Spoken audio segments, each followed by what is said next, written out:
متكبر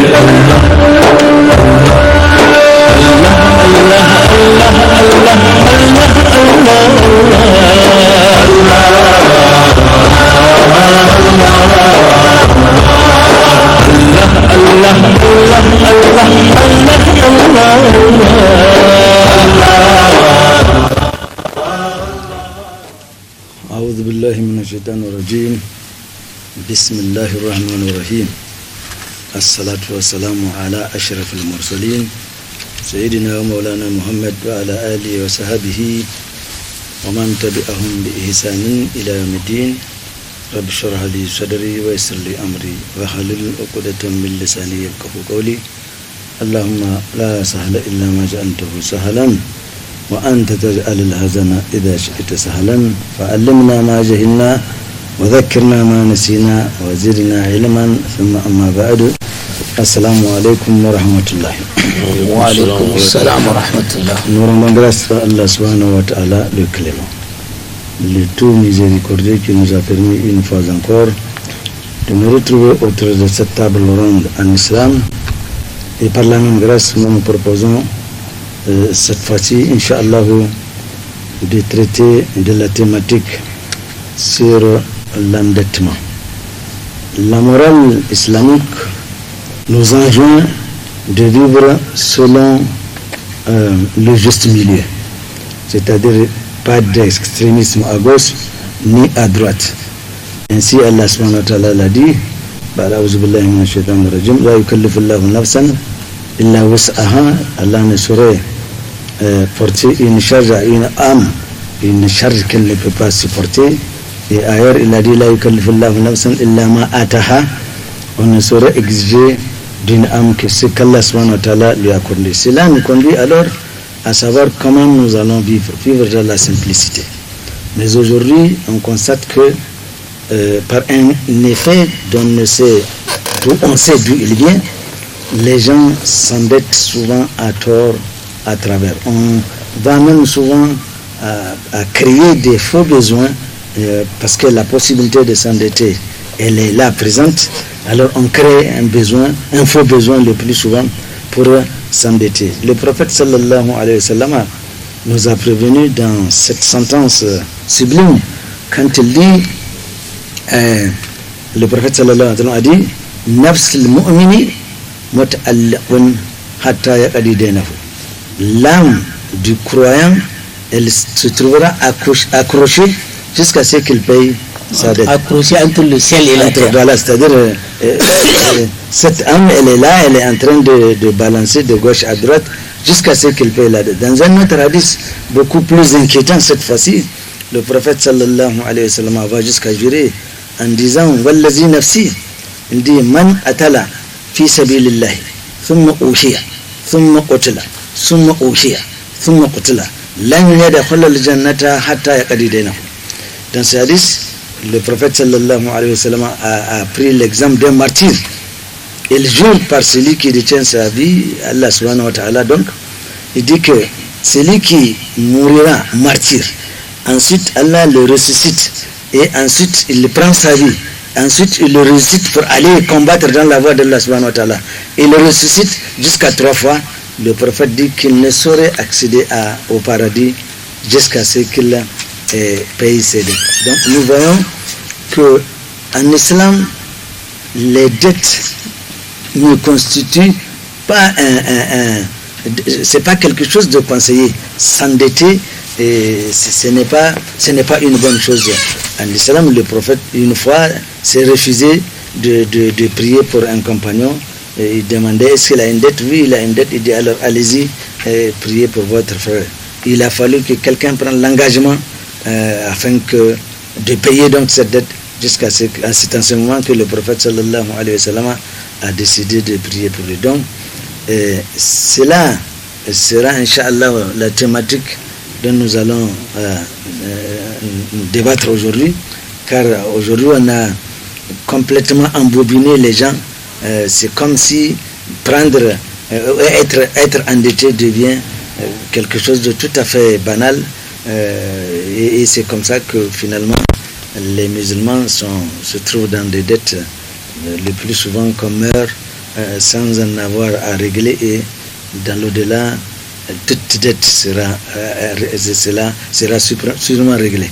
C'est de cela que nous allons parler avec nos habituels frères dont je n'ai pas besoin de présenter, à qui j'ai dit d'ailleurs Assalamu alaikum. Wa alaikum salam wa rahmatullah.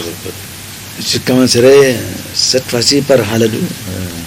Qu'est-ce que l'introduction pourrait inspirer de notre table ronde aujourd'hui?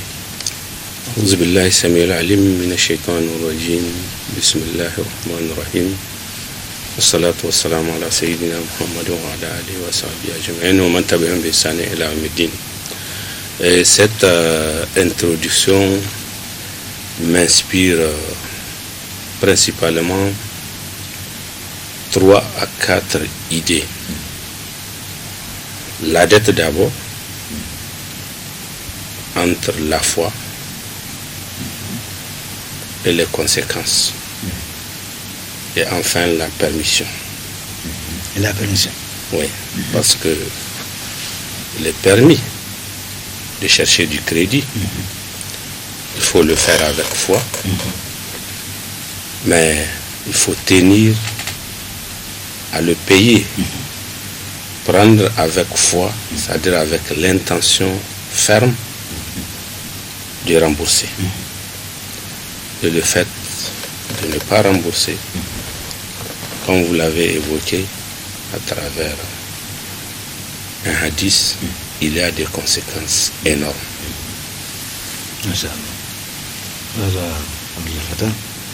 Alhamdulillah Rabbil Alamin, summa salatu wa salam ala ashrafil mursalin, Muhammadun alamul huda wa manar al-yaqin. D'abord, c'est parce que les gens ne savent pas ce qu'est la dot. La dette. Et la dette plutôt. Et quelles sont les conséquences quand on ne paye pas encore la dette. C'est là qui ne paye pas. Oui. Par exemple, le prophète nous dit, sallallahu alayhi wa sallam, tout celui qui s'endette dans l'intention de ne pas payer, Allah. Il est un voleur. Ah, de ne pas payer, tu veux? Oui, oui. On s'endette avec l'intention que je vais prendre et je ne veux pas rembourser. Celui-là, s'il meurt, il meurt voleur. Et voyez ce que le prophète a dit, sallallahu alayhi wa sallam, que la yasriq hina yasriq wa huwa mu'min. Il ne vole pas pendant qu'il est en train de voler et qu'il soit croyant. Donc, tout celui qui s'endette dans l'intention de ne pas payer sa dette, s'il meurt, donc il est considéré comme un voleur. Ça c'est vrai. Vous voyez, le prophète nous dit, sallallahu alayhi wa sallam, quand vous vous endettez auprès de quelqu'un, celui-là est votre maître. C'est-à-dire, il y a une ascendance qui pèse. Il peut vous faire des chantages. Il peut vous entraîner comme il le veut. Des fois, pour contracter la dette, vous êtes obligé de vous courber. De mentir souvent aussi. Non, en dehors même de mentir d'abord. De vous courber, d'utiliser tous les moyens possibles pour qu'on ait pitié de vous, afin qu'on vous accorde la dette. Et en allant s'endetter, il faut se couvrir de tous les moyens possibles pour pouvoir payer cette dette-là. Envisager. Tous les moyens possibles que le jour où vous écrivez, d'abord il faut qu'il y ait des témoins, qu'il y ait des garanties. Parce que quand vous allez mourir, il faut que celui-là auprès duquel vous avez pris la dette puisse rentrer dans ses biens. Absolument. Si vous ne le faites pas, peut-être dans ce bas monde, vous pouvez échapper, mais de l'autre côté, vous n'allez pas échapper. C'est sûr. Tout à l'heure, par rapport au hadith que vous avez énuméré, quelqu'un est mort. On l'a amené devant le messager sallallahu alayhi wa sallam pour la prière mortière. Il a demandé d'abord, est-il endetté? Ils ont dit non. Le prophète a posé cette question. Oui. Le prophète s'est levé, sallallahu alayhi wa sallam, il lui a fait la prière. On a amené une deuxième dépouille. Le messager, sallallahu alayhi wa sallam, a demandé, est-il endetté, ce monsieur? Ils ont dit oui. A-t-il de quoi payer la dette? Ils ont dit oui. Il dit, payez alors la dette. La dette a été payée, il s'est levé, il a fait la prière. La troisième fois, on a amené un autre corps. Est-il endetté? Ils ont dit oui. A-t-il de quoi payer la dette? Ils ont dit non. Il dit alors, je ne m'engage pas. Prenez votre mort. C'est là que des compagnons ont dit, moi je vais payer. Je prends l'engagement. Je prends l'engagement pour payer. Il dit non. Il faut payer. Il faut payer. Quand il a payé, le prophète encore sallallahu alayhi wa sallam lui a demandé pour s'assurer davantage ou pour attirer notre attention. Tu as payé la dette? Il dit oui. C'est en ce moment-là que le messager sallallahu alayhi wa sallam s'était levé pour lui payer la dette. Mais ce n'est pas par méchanceté. C'est pour nous attirer les conséquences, la gravité de mourir endetté. Mais aujourd'hui, les gens, ils pensent que bon voilà, on est malin et on peut faire ce que l'on veut. Le messager sallallahu alayhi wa sallam s'était endetté auprès d'un mécréant pour s'acheter des vivres à la maison et il y a eu un délai. Pour confirmer que quand vous vous endettez auprès de quelqu'un, il est capable de vous faire n'importe quel chantage. Il est venu trouver le messager sallallahu alayhi wa sallam dans une assemblée. Et il a pris par le bout. Le prophète. Sallallahu alayhi wa sallam. Parce qu'il sait que, dit, paye-moi ma dette. Omar et Ali étaient présents. Ils ont voulu se venger, le prophète a dit non, non, sallallahu alayhi wa sallam. Si vous avez quelque chose à faire, c'est de lui payer la dette. Et d'ailleurs, même le délai qu'il m'a accordé n'est pas encore arrivé au terme. Tout ça là pour dire que bon voilà, s'endetter. C'est pas une chose. C'est pas une chose aisée. Tout à fait. De plus, il faut voir ce qu'Allah subhanahu wa ta'ala nous dit dans Surat al-Baqarah. Non. Si toutefois vous voulez vous endetter, vous êtes ceci ou cela, il faut qu'il y ait de... voilà, il faut écrire. Aujourd'hui, les gens viennent s'endetter. Mais ça va, prête-moi 20 000, prête-moi 50 000 ou 200 000, sans témoin et sans écrit.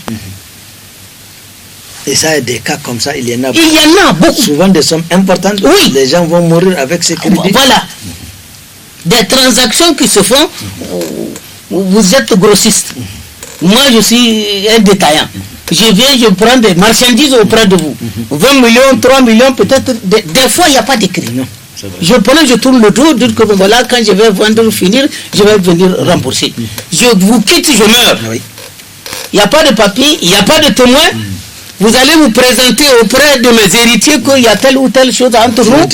Les enfants vont dire, ah non, comme il n'y a pas d'écrit, nous on reconnaît.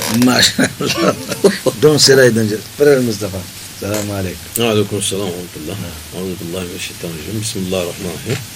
Wassalatu wassalamu ala rasulillah. Vous avez par-dessus tout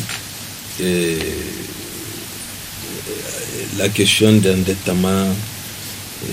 C'est comme si quelqu'un a acheté de lui une humiliation, c'est que ça finit toujours par une humiliation. Moi je crois qu'un musulman devrait d'abord hésiter plusieurs fois avant de demander les prix, quel que soit par ailleurs les raisons, les motifs qui vont les pousser à les prendre. Parce que le Coran nous a interpellés, il a dit que nous sommes ummatan wasta, c'est-à-dire nous sommes une communauté du juste milieu. C'est-à-dire qui ne programme que ce qui peut lui suffire à surmonter ses besoins et les besoins de sa famille. Et moi, je prendrai l'esprit de ceux qui sont riches, parce que le phénomène d'endettement et de crédit, là, c'est tout chez le grossiste. Quelqu'un a évoqué le grossiste ici. Et effectivement, ce sont ces gens-là qui font les trucs. Parce que là, c'est organisé. Ils font tout, ils remplissent, c'est devant un notaire ou c'est dans une banque, il y a des assurances, il y a des ceci, il y a des cela. Mais les conséquences ici, c'est quoi? C'est que on ne peut pas échapper à rentrer dans les biens des héritiers. Et Allah nous a attiré notre attention de faire tout pour ne pas toucher les biens des héritiers.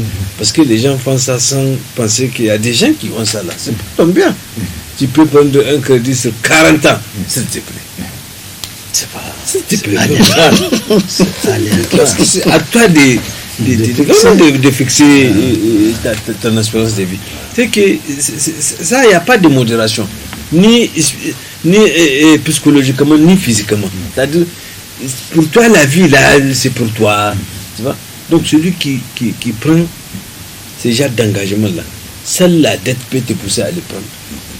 Et il y a des gens aussi qui ont préféré garder leur dignité à refuser les crédits. Les gens sont venus, ils leur ont dit que mais il faut ils disent non. Allah, c'est la situation dans laquelle je me trouve. Donc avec quelqu'un, il avait même une seule chemise jalaba comme ça jusqu'en bas, lui et sa femme. Quand il vient, il prie à la mosquée avec le prophète. Il n'attend pas assez qu'on fait la doigt. Il se soit pour aller. Le prophète a remarqué ça, il a dit mais toi là, quand on finit la prière là, ne quitte pas, il va rester. On a fini la prière, le prophète l'a demandé. Il a dit que j'ai constaté depuis un certain temps, quand on dit salam alaikum, part, Tu es parti. Tu ne veux rien chez Allah. Nous qui restons pour implorer Allah. Tu n'es pas parmi nous. Il dit c'est pas ça. Sallallahu alayhi wa sallam. Il dit bon c'est quoi alors? Il dit je n'ai pas voulu vous dire ça. Je n'ai pas non plus voulu dire ça à quelqu'un d'autre pour qu'il ne me conseille pas d'aller prendre le crédit. Il dit au professeur sallallahu alayhi wa sallam, vous voyez cette là-bas là. Vous la voyez? Vous avez constaté que chaque fois c'est la même. Eh bien c'est la seule que nous avons, et moi et ma femme. C'est pour que le temps ne sort pas, le temps de problème ne sort pas pour elle. Je cours pour lui amener elle s'habille pour prier. Le prophète était extrêmement troublé. Il dit c'est comme ça que vous vivez. C'est comme ça que j'ai vu avec ma femme. Il n'a pas évoqué le mot crédit. Il n'a pas. Il peut bien aller même dans l'entourage du prophète demander vraiment un appui. Après, quand la situation va se régler, il va chose. Le prophète a dit bon, tu peux continuer. Allah sait ce qu'il veut dire. Il dit au prophète non. Maintenant que tu m'as demandé, tu as assisté ma situation, il faut que tu me trouves une solution. Le prophète a dit que la solution est chez Allah. Mais moi, je n'ai pas de solution. Mais tout ce que c'est que j'ai craint pour toi,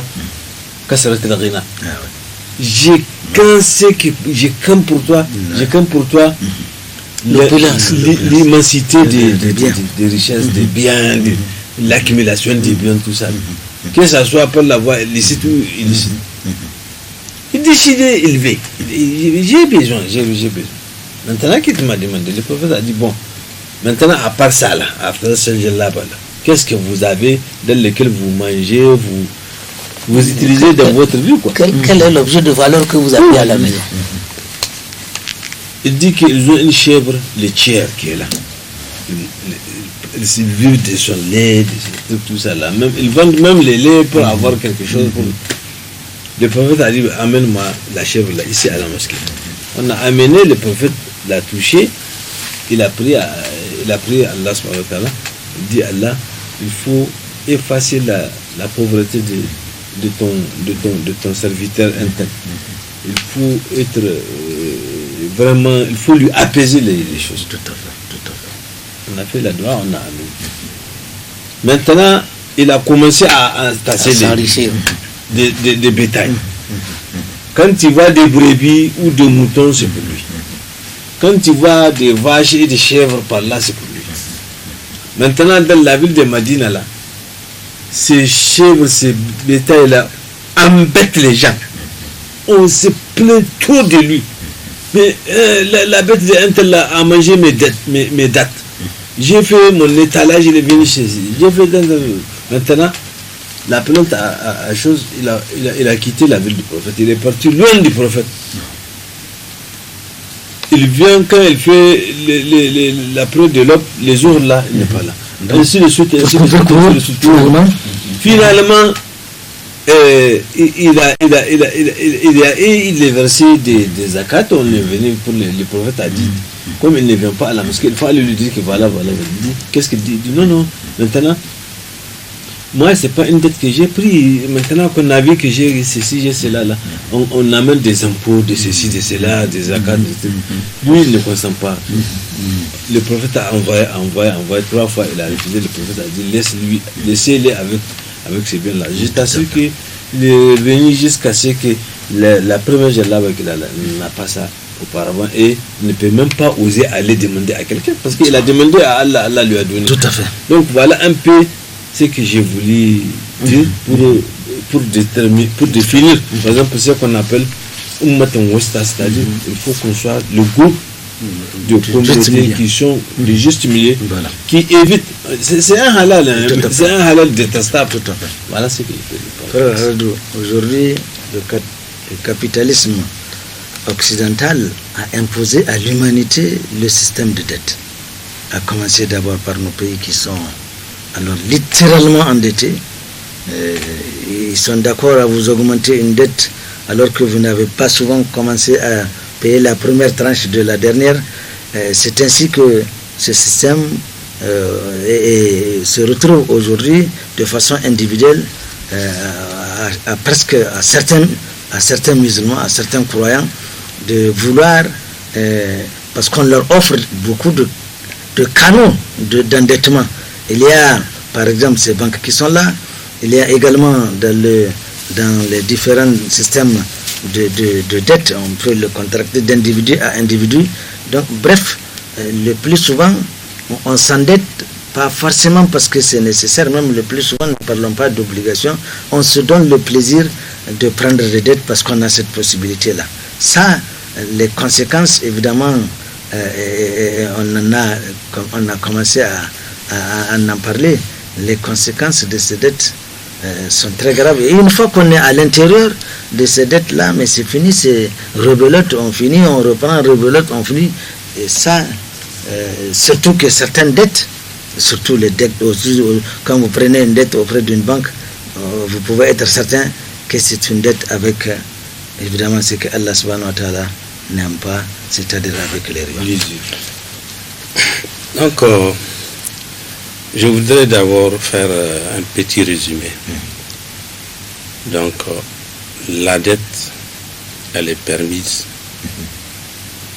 et c'est mentionné dans le Coran, plus particulièrement dans la sourate Baqarah.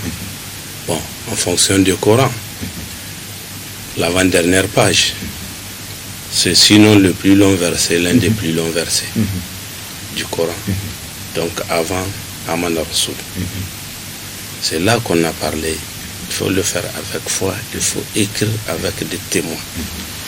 Donc si on veut l'assistance d'Allah, que Allah nous aide à rembourser, il y a des conditions à réunir.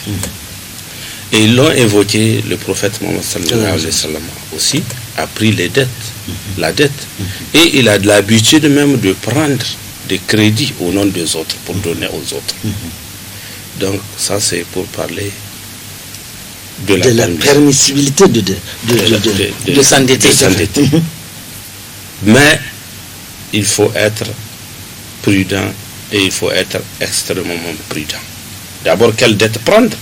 Vous venez de l'évoquer.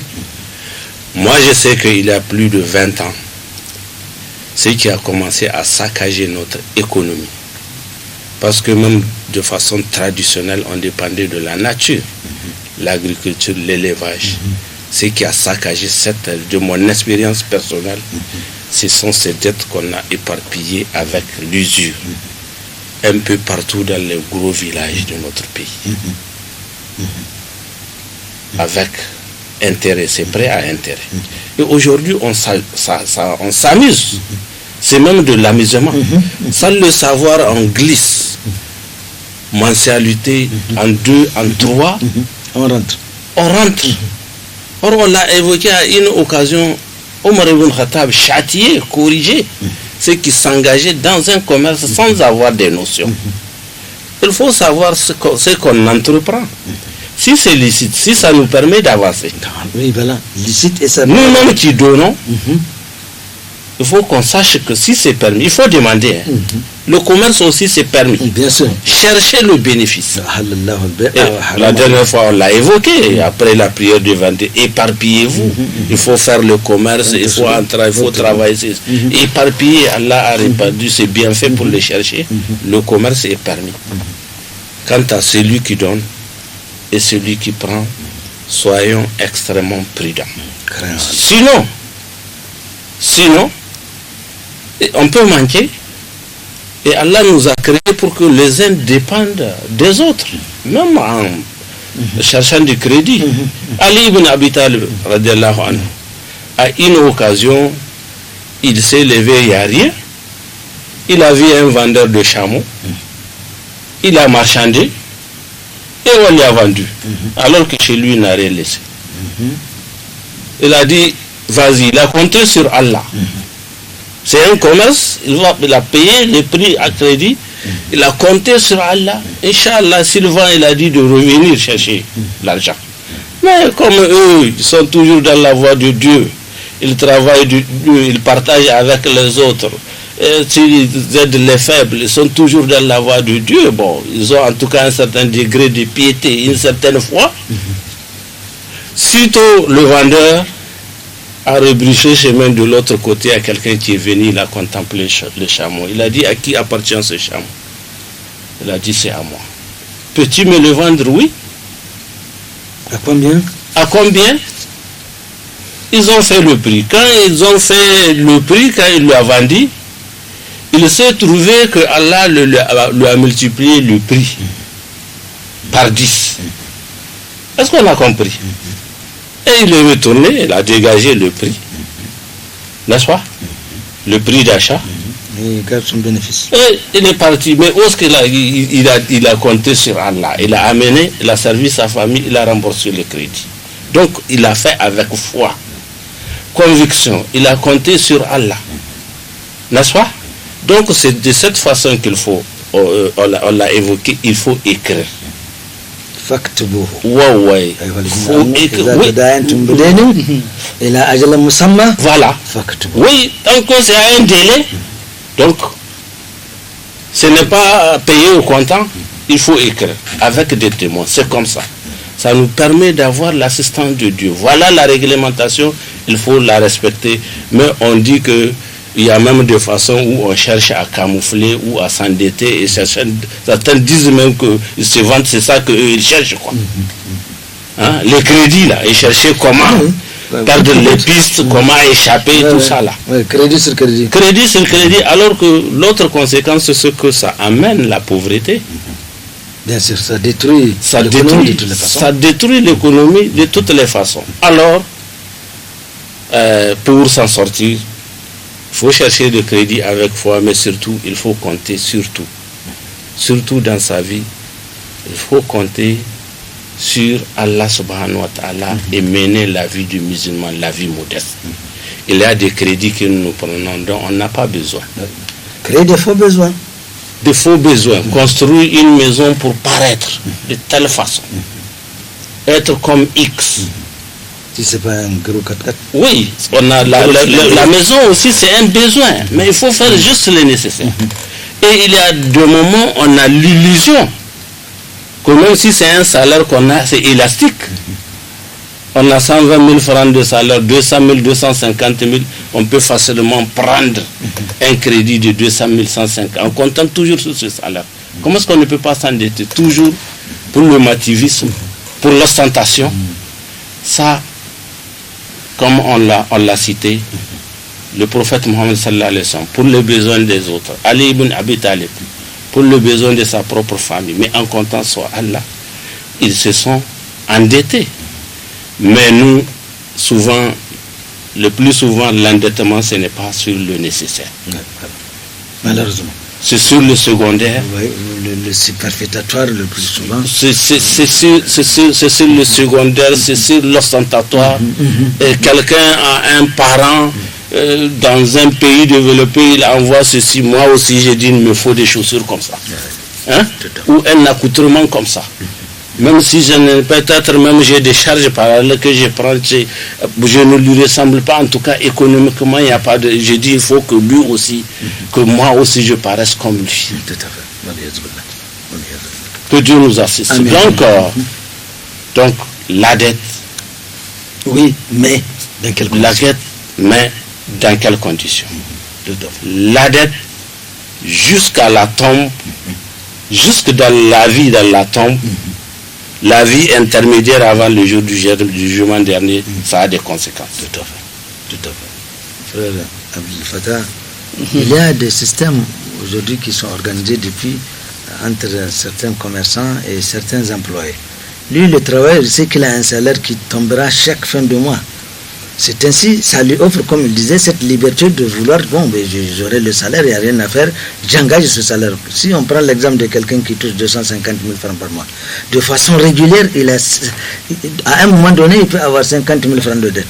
D'accord? Entre-temps, un besoin arrive, il va augmenter 20 000 francs de dette. Ça fait combien? 270. Ça fait 70 000 francs. Mais finalement, il ne touche pas 250 000. C'est pourquoi, quand on est dans ce trou-là, on a des difficultés à s'en sortir, surtout quand on trouve certains commerçants aujourd'hui véreux qu'à travers cette transaction, non seulement ils vendent la chose, c'est un exemple, à 100 000 francs, mais à crédit, l'employé est d'accord à la prendre à crédit à 150 000 le plus souvent. Cela est échelonné au cours des mois. Donc dans cette transaction, on constate qu'il y a d'abord du riba et ensuite donc le contracteur de cette dette, il participe également à l'accomplissement de cette riba-là. C'est-à-dire, c'est comme s'il y a encore une faute qui vient s'ajouter au fait qu'ils ont commis une faute. Allah subhanahu wa ta'ala a autorisé le commerce, mais à travers cette activité, on participe encore à développer le riba. Bon, vous voyez, pour que le musulman soit en sécurité, pour que le musulman soit en paix, il faut qu'il revienne à la loi de Dieu. Il faut qu'il craigne Dieu dans tout ce qu'il fait. Le prophète nous a dit, sallallahu alayhi wa sallam, tout celui qui s'endette dans l'intention de payer, Dieu va l'aider à payer sa dette. Vous voyez, et d'autres vont faire notre procédure que les marabouts là ont dit que ce n'est pas bon de s'endetter. Voilà comment. Ce sera ceux qui sont négatifs là. Voilà ce qu'ils vont aller dire de nous. Alors que la religion musulmane nous permet même de nous endetter pour se marier. La dot. Que bon voilà, je vais marier une telle, je n'en ai pas. On me fixe un montant. Et je prends l'engagement que dans tel délai, je vais payer. C'est normal, ça se fait en islam. C'est un engagement. C'est un engagement. Tout à fait. Mais si toutefois, j'ai seulement trompé les gens pour leur dire que bon, fixez-moi la dot. À 150 000, je paye ça. Je vais payer.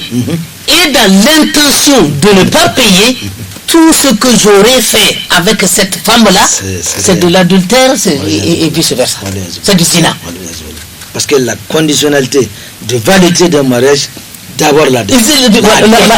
La dot. Donc vous voyez, il ne faut pas qu'on soit mal compris. Mais nous attirons l'attention de nos frères et sœurs qui s'endettent à outrance. Plus souvent, des fois même, comment on appelle ça? Le blanchisseur du quartier. On s'endette pour les habits qu'on amène là-bas. Là. Pour repasser. Oui. On s'endette. Tout se repose sur la dette. C'est-à-dire, il faut que les gens qui nous amènent des habits au service, on s'endette pour s'habiller. Et plus cher que le coût normal. Pourquoi oui? Plus cher. Beaucoup plus cher. Et surtout, quand nous sommes fonctionnaires, ce qu'on vend au grand marché à 1000 francs, on peut nous vendre ça à 2500 au service. Tout à fait. Tout à fait. Parce que c'est accrédité. Même si c'est comptant. Ce qui se vend au grand marché à 1000 francs, si on vous trouve dans votre bureau, c'est sûr qu'ils ne vont pas vous vendre ça à 1000 francs. Ça, c'est très certain. Et quand vous allez vous endetter, on peut amener ça jusqu'à 3000. Tout à fait. Tout à fait. Et sur le salaire qui va tomber, vous acceptez. Oui. Or, souvent, ce n'est même pas nécessaire. J'arrive encore, des fois, il y a des gens qui vont s'acheter une montre. À peine 2 mois. Ils vont dire encore, bon voilà, maintenant, la montre, c'est vieillissant. Et le gars auprès duquel même ils l'ont acheté. Reprends-moi ça. Reprends-moi ça, tu me donnes encore une nouvelle. Il s'endette encore à nouveau. Pourquoi? C'est un cycle où toujours, les gens, ils roulent toujours dans ce cycle d'endettement jusqu'à la mort. De telle sorte que le gars, il ne peut plus se réaliser. Mais quand vous n'arrivez pas à économiser, quand vous n'arrivez pas à envoyer quelque chose au village, aux parents, mais à quoi bon on est fonctionnaire, on quitte le matin 8 heures pour aller au service, on descend à 17 heures. Et vous-même, vous vivez malheureux. Tout à fait. Hein? On s'endette pour les vivre. Des fois, entre d'autres. Le loyer, c'est déjà le loyer encore, c'est ça. Tout. Des fois, l'essence, c'est comme ça. On va chez le tablier, bon voilà, donne-moi ceci avant la fin du mois. Par exemple, quelqu'un qui fume, il va s'endetter. Il s'endette encore pour fumer. Et vous voyez, c'est très très grave. Donc, on se met le carcan au cou. Et quand vous allez encore venir vers ceux-là qui veulent paraître, d'ailleurs même, on s'endette pour acheter les moutons. Avant, il avait été, et il existait un service qui donne des dettes aux fonctionnaires. Vous vous endettez pour acheter un frigo. Vous vous endettez pour acheter une moto. Vous vous endettez pour acheter une voiture. Vous vous endettez pour avoir une maison. Mais quand est-ce que vous êtes libre? On ne sera presque pas jamais. Et la situation encore la plus grave, la situation la plus dangereuse, c'est quand vous allez encore contracter une dette avec intérêt. Et la plupart de ces dettes dont on vient de parler, la plupart, elles je m'en vais vous citer. La plupart de certaines banques ont connu la faillite à cause de certaines manœuvres qui se passent. Qu'est-ce qui a fait couler la baie des Reines au début? Une maison de banco qui ne dépasse pas 300 000 ou 500 000.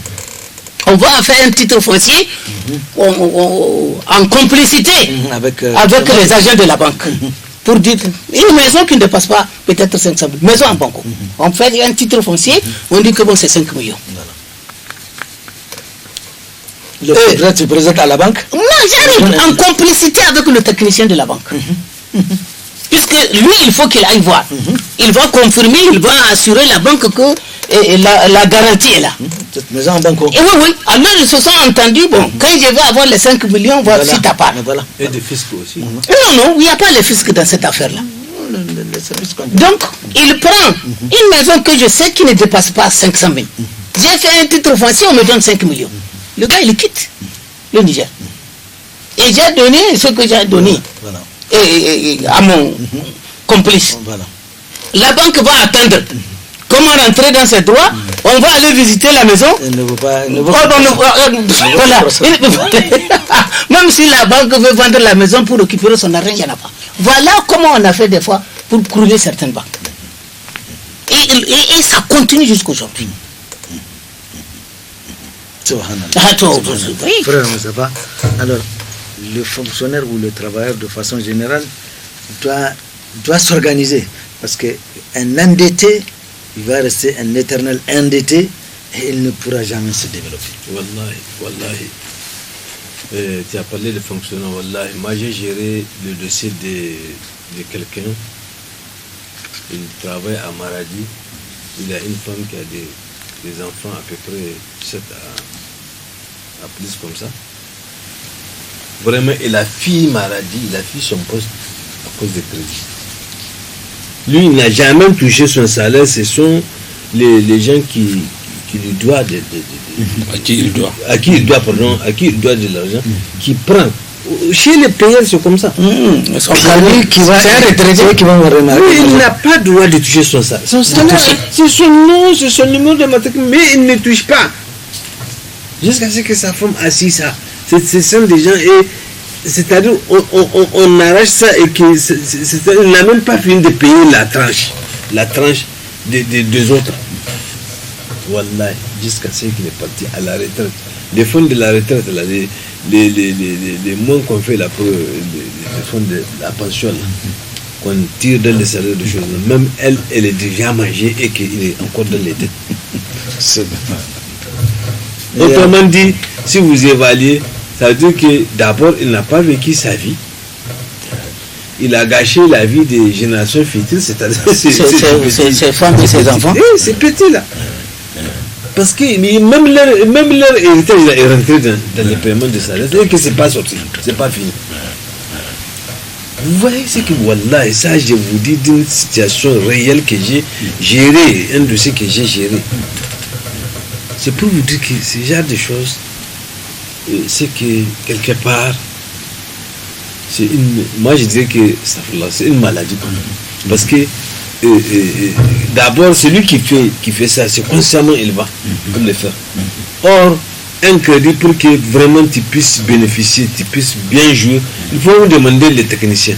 Moi je vais m'endetter, mais voilà mon projet, voilà mon objectif, voilà là où je vais l'investir. Qu'est-ce que tu me dis comme technique pour ne pas me blesser et ne pas blesser les choses? C'est pourquoi tout à l'heure tu as amené les versets dans lesquels Allah a dit que quand vous prenez une dette avec délai, il faut écrire. Oui, c'est ça. C'est-à-dire, c'est la technique. C'est-à-dire, tu demandes le conseil au spécialiste, il va te dire que bon, écoute, si c'est pour investir dans le temps, tu n'as même pas besoin d'abord de dépasser tel montant.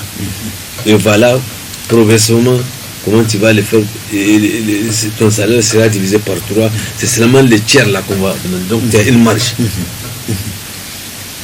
Mais si tu dépasses plus, même l'intérêt là, plus tu dépasses le montant acceptable, c'est-à-dire pensable, imaginable, plus maintenant même les intérêts là vont effacer ce que tu devais avoir.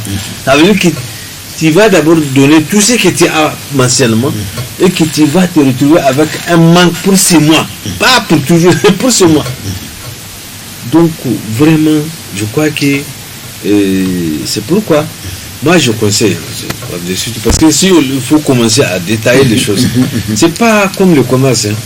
Le commerce, on sait que voilà, c'est quelqu'un qui a ouvert sa boutique, voilà, tu veux telle chose là, et c'est pour jouer de ça tout de suite, c'est un sac de riz.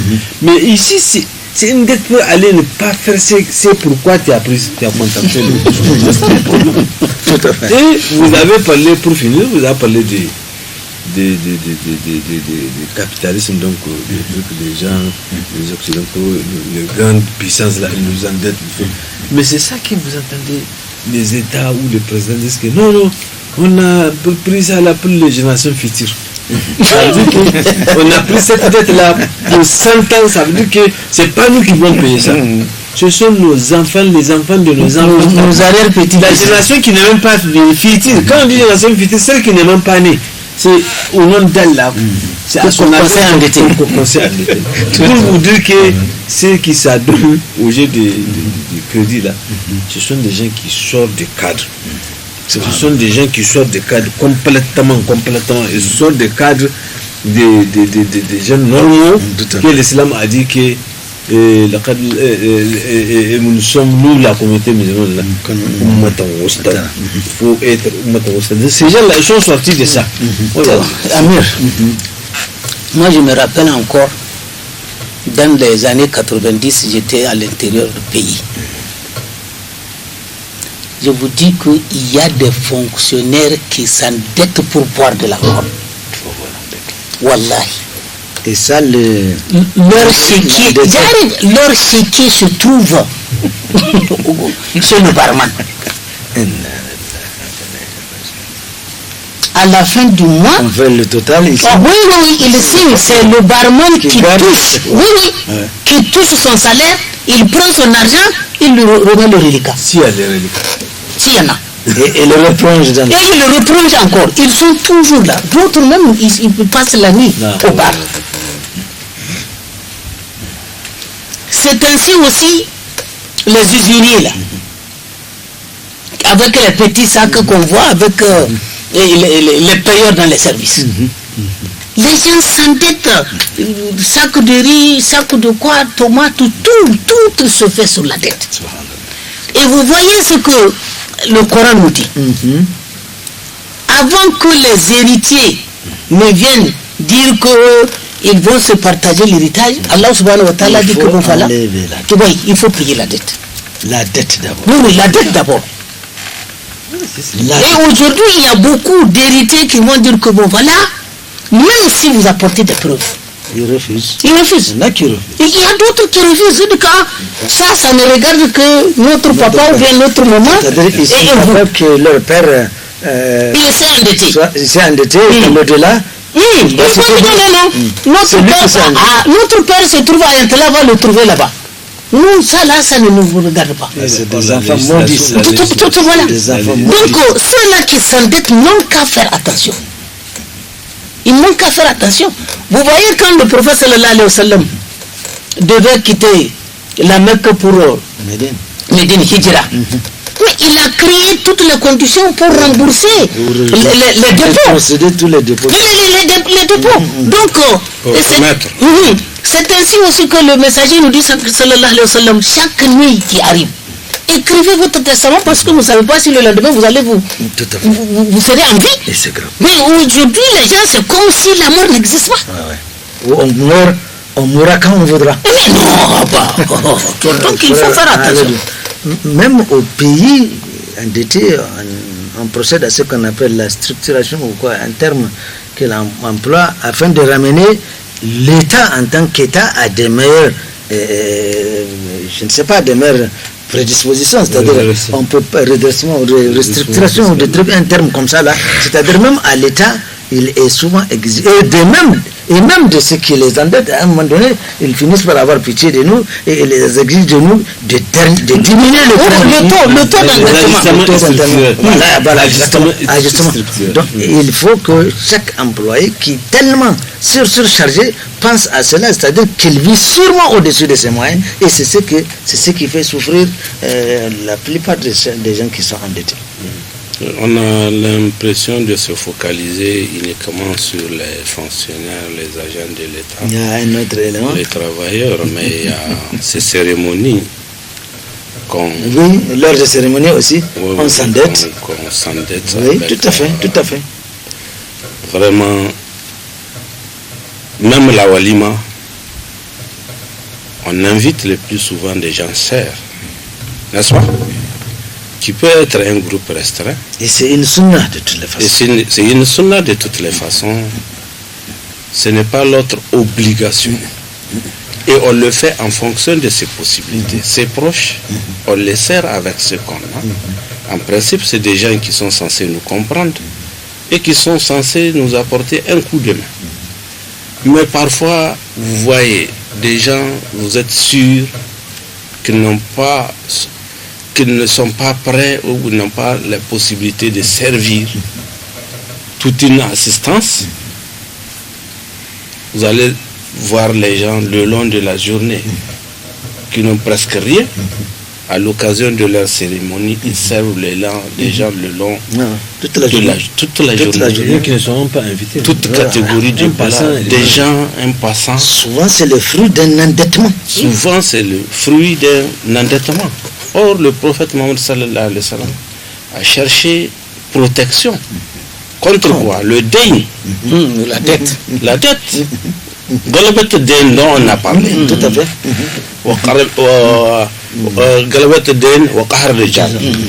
Il a cherché la protection. On dit que c'est comme ton maître, celui qui t'a donné des crédits, il devient comme ton maître, puissant sur toi. Qui te domine. Qui te domine. Donc vous voyez, c'est pourquoi le prophète a cherché la protection contre l'endettement et la puissance des hommes, ceux qui vont nous dominer. Mais nous, on crée. On court, on crée toutes ces conditions. L'endettement. Oui, et c'est ce qui fait que moi j'ai appris des scènes où on dit parfois, après le mariage, après, il y a des situations où après avoir marié les filles, la fille... Il n'y a plus rien. Non, il n'y a plus rien, mais ensuite... C'est chez les juges. On finit non seulement parfois chez les juges, mais c'est l'équipement de la maison qu'on a amené, qu'on prend. Pour bazarder et commencer à payer les dettes.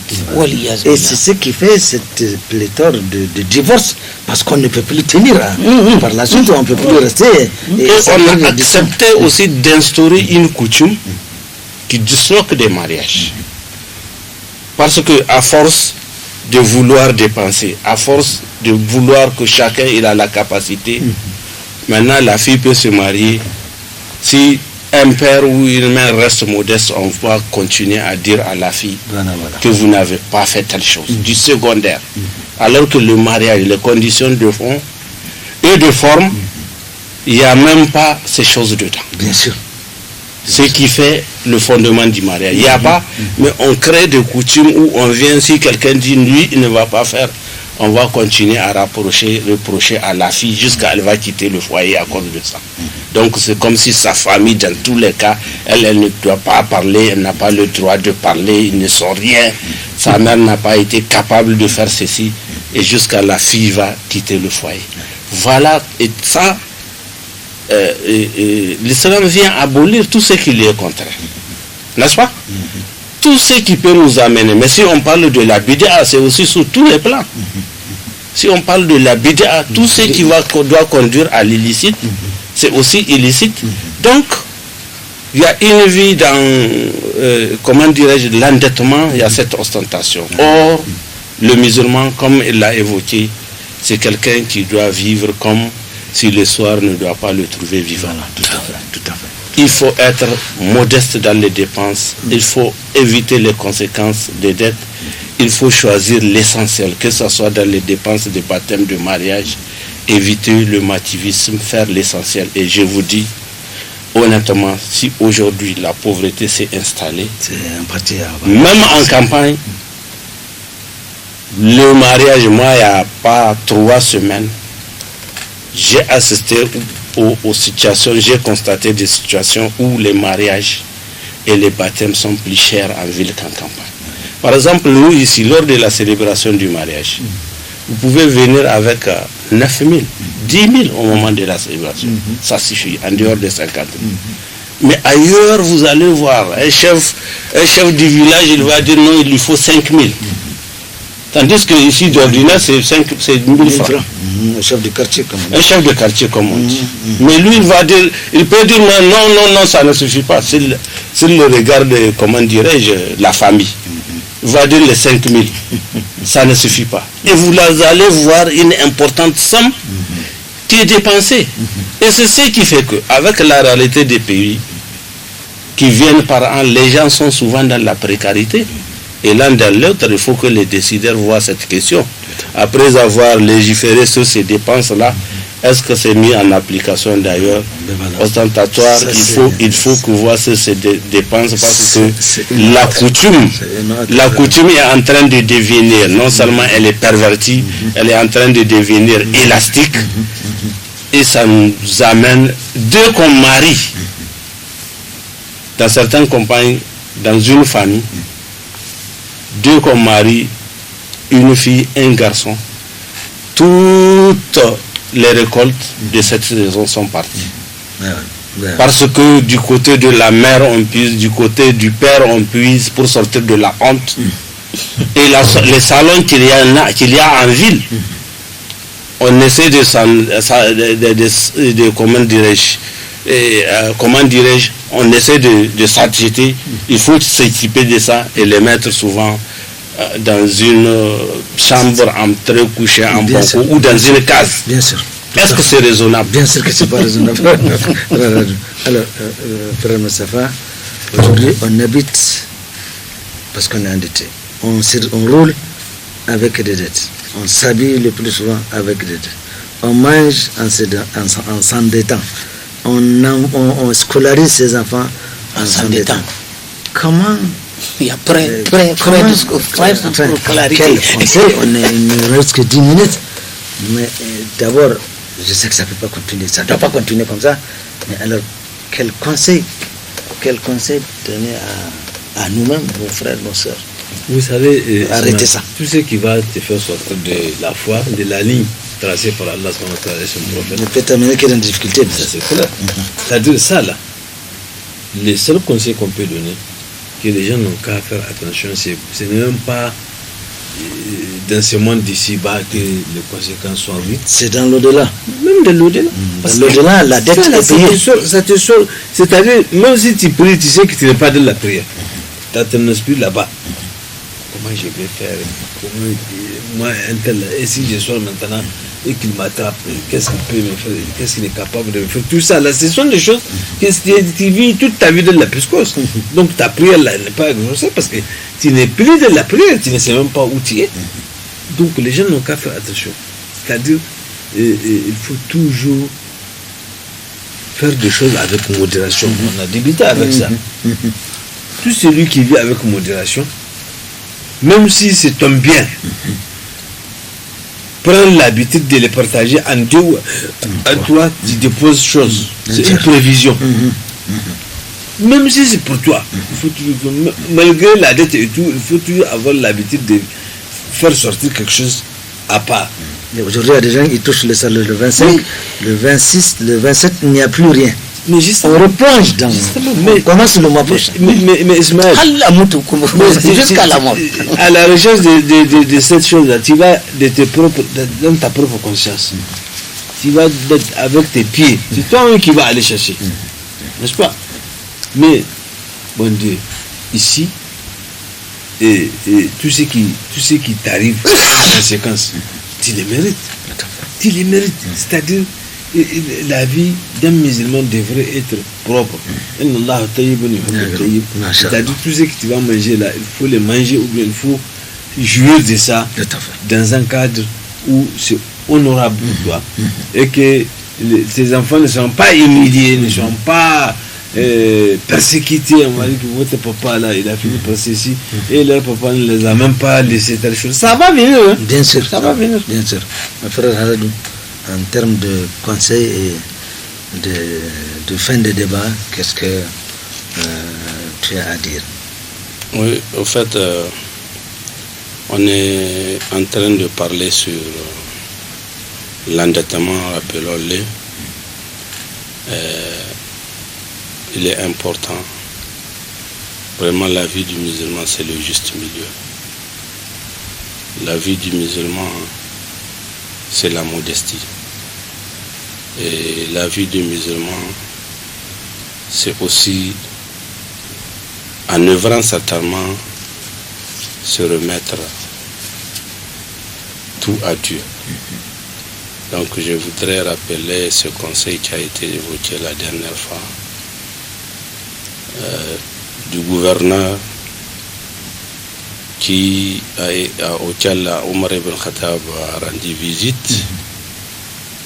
Il lui a dit, ils sont passés la nuit en train de pleurer parce qu'il l'a trouvé dans une situation si modeste.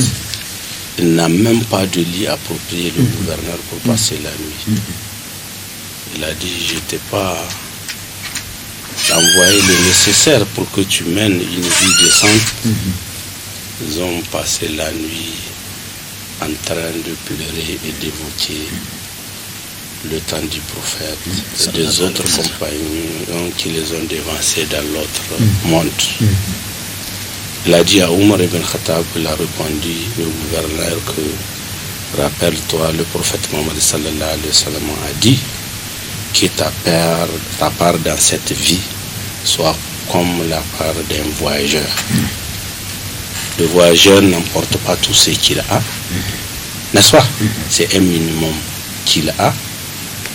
Donc, menons notre vie de façon modeste et prions Allah pour nous donner la suffisance du cœur. N'est-ce pas?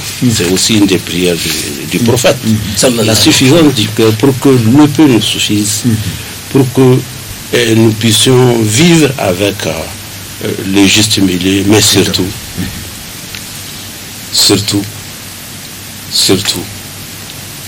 il faut prendre l'essentiel. Considérer l'essentiel. Parce qu'aujourd'hui, toute notre souffrance, c'est principalement, c'est pas qu'on est pauvre. C'est pas qu'on est pauvre. Parce que si on constate, aujourd'hui, rien que dans notre vente, nous voulons trop gagner. Rien que dans notre, parce qu'on est avide. Il y a beaucoup d'avidité, il y a beaucoup de projections. Donc, vraiment, il faut qu'on prie Dieu pour qu'il nous donne la suffisance. Et nous allons prier Allah subhanahu wa ta'ala pour qu'il nous accorde cette suffisance. Bon, je voudrais que nos frères et sœurs se souviennent de la définition que Sayyidina Ali radiallahu anhu a donnée de la crainte de Dieu. Il dit, craignons Dieu. Il en a demandé à Sayyidina Ali radiallahu anhu, c'est quoi la crainte de Dieu? Il l'a définie en 4 points. Non. Il dit premièrement, al-khawf min al-jalil. Le majestueux Dieu, il faut le craindre dans tout ce que nous faisons. Tel que le prophète a dit, sallallahu alayhi wa sallam, ittaqillah haythuma kunta. Quel que soit là où tu te retrouves, crains Dieu. Deuxièmement, il dit, ar-rida bil qalil. Accepter le peu, c'est-à-dire être modeste. Accepter ça. Voilà. Se suffire avec. Oui, ça suffit. Et il dit, al-istidad min ar-rahim. Chaque fois, croire que tu vas mourir. La mort, là, il ne faut jamais l'ignorer dans ce que nous faisons. Tout à fait. Tout à fait. Mais tu vois, tu prends une dette de tel nombre de francs. Alors que tu ne verras même pas 17 heures. Et tu n'as aucune garantie. Que quand tu mourras, le gars, il va... Oui. Va régler ça. Ils vont régler ça. Donc, vous voyez que la situation, elle est dangereuse. Tout à fait. Il reste un quatrième élément, comme tu disais. Le quatrième élément, j'ai oublié, on aura le temps encore. Mais c'est dangereux la situation dans laquelle les gens vivent avec les dettes. Non. Vraiment, il faut faire attention. Il faut faire attention. Puisque le prophète a dit, sallallahu alayhi wa sallam, quel que soit votre foi en Dieu, et que vous mouriez martyr, quand vous êtes endetté, vous n'allez pas rentrer au paradis. Il faut qu'on règle la dette. Tout. Et quelle que soit votre croyance en Dieu, vous mourrez martyr, et vous allez restituer le dépôt avant de rentrer au paradis. Vous voyez que c'est dangereux. C'est très grave pour quelqu'un qui a compris ce que le prophète Mohammed sallallahu alayhi wa sallam a pu dire par là. Et il est permis de s'endetter. Et l'esprit de permission dans le Coran, c'est toujours dans un cadre licite. Oui, c'est toujours dans un cadre. Et de la nécessité. Mais aujourd'hui, cas de force majeure. Voilà. Non seulement aujourd'hui, les dettes sont entachées de riba, mais on risque de mourir avec des dettes. Or, entaché d'ostentation. Bien sûr, ça c'est juste pour le motif, acheter une voiture, circuler, etc. Mais l'inquiétant, c'est que dans l'au-delà, toute dette sera payée. Il n'y a pas un autre endroit pour aller s'endetter. Il y en a même qui s'endettent pour payer une autre dette. Dans l'au-delà, il n'y a pas cette possibilité. Tu ne peux pas recourir à un père, à une mère, à une femme, à un enfant. Aide-moi à payer cette dette-là. Et il faut la payer. Les gens font les rachats ici dans les banques pour payer tout à fait. Là-bas, il n'y en a pas. On appelle ça rachat. Alors, c'est dire que dans l'au-delà, comment on va payer cette dette? C'est avec les bonnes œuvres. Les œuvres de prière, des sarakat, un bon hajj mabrour, et puis, je ne sais pas, des jeunes de zikr, ces adorations qu'Allah subhanahu wa ta'ala, donc ils sont purs. C'est là-dedans qu'on va piocher pour régler cette dette-là. Et finalement, le prophète sallallahu alayhi wa sallam décrète d'être ce qu'on appelle al-muflis. C'est-à-dire, il a bien fait tout ici, mais il s'est endetté là, il a fait ceci, il a fait cela, finalement, il a frappé l'autre. Or, nous allons quitter ce moment, que nous soyons prêts ou pas, Donc, soyons modestes, vivons avec nos propres moyens et au maximum, essayons d'éviter l'endettement. Mohamed Hamid, ashhadu an la ilaha illa anta astaghfiruka wa atubu ilayka. Haladu, tu continues la prière. ربنا آتنا في الدنيا حسنة وفي الآخرة حسنة وقنا عذاب النار اللهم اهدنا ولا تهدنا وانصرنا على المصلين سبحان ربك رب العزة عما يصفون وسلام على المرسلين والحمد لله رب العالمين. Cet élément sera diffusé Inch'Allah le jeudi à partir de 17h. Wassalamu alaikum wa rahmatullahi wa barakatuhu.